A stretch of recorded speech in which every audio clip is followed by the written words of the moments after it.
bienvenidos a este nuevo video para nuestro canal de YouTube.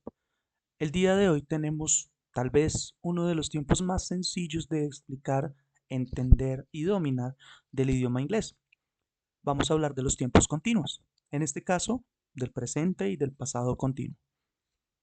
Este tiempo tiene bastantes cualidades muy famosas dentro del idioma que curiosamente mutaron al español y conocemos de primera mano, y algunos detalles que hacen que los patrones de comunicación que ya hemos venido viendo en otros videos sean mucho más visibles y fáciles de entender. Para empezar, el presente continuo, where everything starts to be easier, todo empieza a ser mucho más sencillo porque los patrones empiezan a notarse de forma mucho más frecuente. Lo que quiere decir es que si hemos visto los videos anteriores, en este video vamos a notar cómo todo tiene una lógica que ya viene de antes. Continuous present usually helps us convey ideas about things that happen right as we speak. It means that they are happening as we are mentioning the action.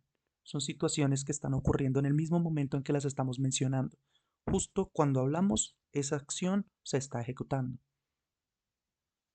Un buen ejemplo es el que tenemos en pantalla.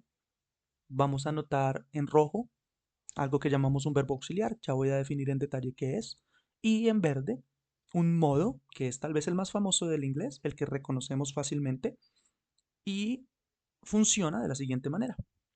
They are currently doing homework while am I cooking. Melanie is studying for the exam and my husband is attending a business meeting. Ellos están haciendo tarea actualmente mientras yo estoy cocinando. Melanie está estudiando para el examen y mi marido o mi esposo está asistiendo o atendiendo a una reunión de negocios. Noten cómo en rojo vamos a encontrar algo que denominamos un verbo auxiliar. Anteriormente hemos mencionado que un verbo auxiliar es un apoyo, una ayuda que tienen las oraciones en inglés, sobre todo las negaciones y las preguntas, para tener sentido. Una figura que prácticamente desconocemos en el español, a excepción de un par de verbos que funcionan como auxiliares en el español, no tenemos esa figura. En este caso, contrario a los tiempos pasado simple y presente simple que explicamos anteriormente, el verbo auxiliar sí aparece en las oraciones afirmativas. Ese verbo auxiliar es no ningún otro más que el verbo to be, nuestro famoso verbo rey. El verbo to be va a llevar la delantera como verbo auxiliar en estas oraciones y también va a aparecer en las negaciones y las preguntas. En este caso, todos los tipos de oración aplican para tener auxiliar. Va a ir seguido de un verbo cuyo modo, recuerden que el modo es la conjugación del verbo en determinado tiempo, va a ser el famosísimo verbo en modo gerundio. En español conocemos al modo gerundio como todo verbo que esté dentro de un tiempo continuo cuya terminación sea ando o endo, trabajando, comiendo, estudiando, bailando, durmiendo. En inglés, ese ando endo se ve representado por el famosísimo ing. El verbo va a llevar ing al final. En algunos casos muy detallados, la escritura va a cambiar un poco respecto a tiempos anteriores. Ya lo voy a detallar con algunos ejemplos.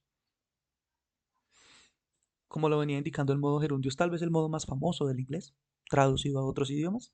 Es el verbo con ing, missing, enjoying, disliking, appreciating, recalling, resisting, risking, involving, anticipating, keeping, postponing, imagining, helping, practicing, forgiving, reporting, etcétera, etcétera, etcétera. Noten cómo en términos fonéticos la G es tan suave, tan leve el sonido que se ejecuta, que en muchas ocasiones algunos docentes incluso optan por decirle a los estudiantes que no la pronuncien. De manera muy informal en el inglés tienden a eliminar la G y poner un apóstrofo, incluso. Eso es debido a que pues, la G prácticamente no tiene uso en la pronunciación de estas palabras. Desde mi perspectiva, debemos pronunciar la G. Ningún sonido se puede quedar por fuera de lo que normalmente tienen en términos de letras, pero sí es cierto que la G es muy, muy, muy leve, el sonido es muy, muy leve, eh, entonces es mejor pronunciarla, pero de una manera muy suavecita.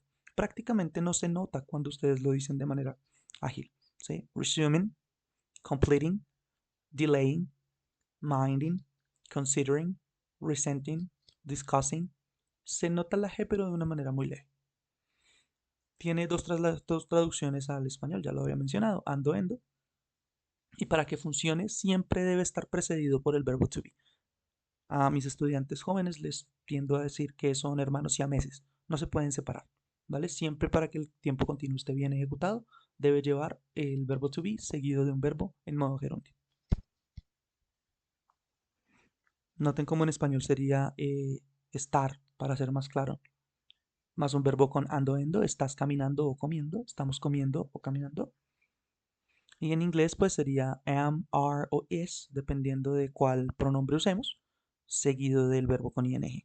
We are praying, estamos orando o rezando. I am dancing, estoy bailando. She is qualifying, ella está clasificando, ¿cierto? Las estructuras, como pueden ver, ya se vuelve tradición mostrar las estructuras. Esto es más que todo para las personas que son muy estructuradas, muy ordenadas y que necesitan este tipo de estructura u orden para que las oraciones tengan más sentido o para que puedan ordenar sus ideas mejor. Las oraciones afirmativas, como lo mencioné anteriormente, tienen el sujeto, el verbo to be, un verbo en modo gerundio y un complemento. La negación llevará el verbo to be seguido del not. La negación lleva el not después del verbo auxiliar, como en cualquier oración. Recuerden que pueden abreviar de las dos maneras de manera informal. Es decir, I'm not, you're not, he's not, she's not, it's not, we're not, they are not. Sin embargo, pueden también negar directamente con el verbo to be abreviado. Recuerden que el I am not pues tiene unas formas para abreviarse, pero no las usamos dentro del modo formal e incluso en algunos términos informales esa abreviación del verbo to be ain't no la usamos y a veces usamos aren't, pero eso es harina de otro costal.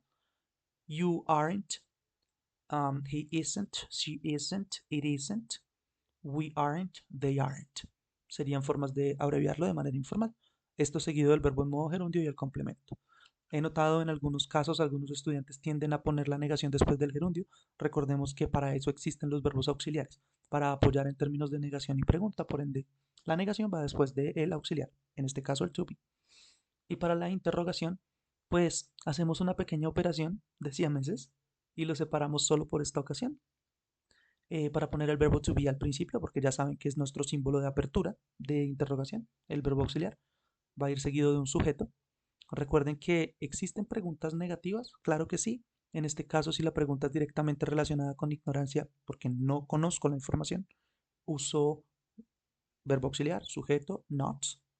Y si es porque estoy denotando confusión, puedo abreviar el verbo to be en este caso con la negación y luego el sujeto. Recuerden que lo expliqué en el video del pasado, que una denota completa ignorancia, no desconozco, ignoro la respuesta, y la segunda denota confusión. Seguido del verbo gerundio, el complemento y nuestro símbolo de interrogación. Las respuestas para estas preguntas, que son cerradas, suele ser yes I am, yes you are, yes he is, yes we are, etc. O las negaciones, no I'm not, no you're not, no he's not, no they are not. O en su defecto con la otra abreviación, no you aren't, no they aren't, no we aren't, no he isn't, no it isn't.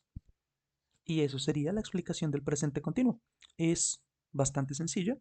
Y ahora, en términos de contexto, me ha ocurrido en muchas ocasiones en mi vida personal que me he encontrado con muchas personas que no veía hace mucho tiempo y quiero ponerme al tanto, actualizarme de qué están haciendo en este momento, cómo les está yendo, cómo está yendo su vida. Por ende, puedo hacer preguntas como How are you doing? Preguntas como Where are you living now? Utilizando WHs. Eh, where is your family living at? Who are you living with? Where are you working? Preguntas que son abiertas, que requieren que la persona me responda con una frase entera, que están en tiempo continuo y que es muy común que realicemos en ese tipo de casos, cuando veo a alguien que no he visto en mucho tiempo. También aparece en momentos como el aeropuerto, en el momento en el que estás llegando o te estás yendo a otro país, incluso en la cita de un visado o de un pasaporte, ¿cierto? Cuando vas a algún consulado, te van a hacer preguntas como Why are you visiting our country? ¿Por qué estás visitando nuestro país? Um, How long are you planning to stay here? ¿Cuánto tiempo está planeando quedarse? Are you visiting for leisure, pleasure, or business? ¿Nos está visitando por placer o por negocios? What items are you carrying in your bag? It could be in your checked luggage or your carry-on luggage. ¿Qué objetos está llevando en su maleta registrada o en su maleta de mano? What airline is flying? O what airline are you flying in? Que sería como en qué aerolíneas está viajando. What transport means are you using? ¿Qué medio de transporte está usando? Entre muchos otros. Independientemente del contexto, noten cómo siempre van a estar juntos el to be y un gerundio y cómo los complementos pueden ser muy variados dependiendo del contexto en el que hablemos. Esa sería la explicación del presente continuo. Cualquier duda o consulta, pregunta que puedan tener, háganla sin compromiso en la caja de comentarios de este video o diríjanse al grupo de WhatsApp o por privado, con mucho gusto los puedo atender. Recuerden que pueden encontrar todo este material en el Drive si lo necesitan. Quedo muy atento y les agradezco mucho su atención. Nos vemos en un próximo video. Hasta luego.